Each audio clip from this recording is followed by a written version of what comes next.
ഇപ്പോ കാര്യങ്ങൾ കുറെ കൂടി അപായകരമായി മാറി.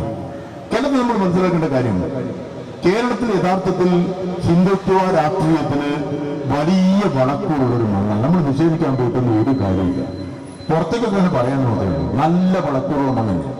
പിന്നെ എന്തുകൊണ്ടും സംഭവിക്കാതിരിക്കുന്നു ചോദിച്ചാൽ ഒരു സവിശേഷമായ ഒരു മാനസികാവസ്ഥ ഇതിനെതിരെ പ്രതികരിക്കും. അങ്ങനെ ഉണ്ടാവില്ല. നമ്മുടെ നാട്ടിൽ ആളുകളുണ്ട് ഈ കള്ള് ഷാപ്പിൽ പോയിട്ട് കള്ള് കുടിച്ച് ഇറങ്ങിയിട്ട് ഇത് ശരിയല്ല എന്നൊരു തോന്നൽ അവർക്കുണ്ടാവും. കുടിച്ചിറങ്ങിയിട്ട് ശരിയല്ലട്ടെ, കുടിക്കാൻ പാടില്ലട്ട എന്ന് പറയുന്നത് പോലെയാണ് യഥാർത്ഥത്തിൽ.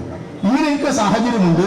എന്നാലും ഒരു വോട്ട് ചെയ്യുന്ന ഒരു ഘട്ടത്തിൽ എവിടേക്കോ അവർ വളരെ വിവേകപൂർണമായി കേരളത്തിലെ പൊതുസമൂഹം, നേരത്തെ ഞാനിവിടെ കടന്നു വന്നപ്പോൾ ഈ പൊതുസമൂഹത്തെ കുറിച്ചാണ് എന്റെ പ്രിയപ്പെട്ട അനുജൻ കൂടിയായിട്ടുള്ള ഷാജി MLA പ്രസംഗിക്കുന്നതിലൂടെ കേൾപ്പിച്ചുകൊണ്ടിരുന്നത്. ഈ പൊതു മനസ്സ് ഒരു പ്രത്യേക ഘട്ടത്തിൽ, ക്രിട്ടിക്കലായിട്ടുള്ള ഒരു ഘട്ടത്തിൽ വന്നു കഴിഞ്ഞാൽ അവരെപ്പോഴും ഈ പൊതുബോധ സംരക്ഷണത്തിന് വേണ്ടി നിൽക്കും. അതുകൊണ്ടാണ് സത്യത്തിൽ ഹിന്ദുത്വ രാഷ്ട്രീയത്തിന് ഒരു അക്കൗണ്ട് കേരളത്തിൽ തുറക്കാൻ കഴിയാതെ പോകുന്നത്. പക്ഷെ ഇനി അത് അങ്ങനെ തന്നെ ആകുമെന്ന് എനിക്ക് ഉറപ്പില്ല. സത്യത്തെ നമ്മൾ യാഥാർത്ഥ്യത്തെ മൂടി വെക്കാൻ പോയിട്ട് കാര്യമില്ല, അങ്ങനെ ആവില്ല. കാരണം മാതാ അമൃതാനന്ദമയിലും ശ്രീ ശ്രീ രവിശങ്കർ, കരുണാഗുരുവിന്റെ ആശ്രമം, വെള്ളാപ്പള്ളി നടേശന്റെ രാഷ്ട്രീയം തുറന്നല്ലേ പറയുന്നത്.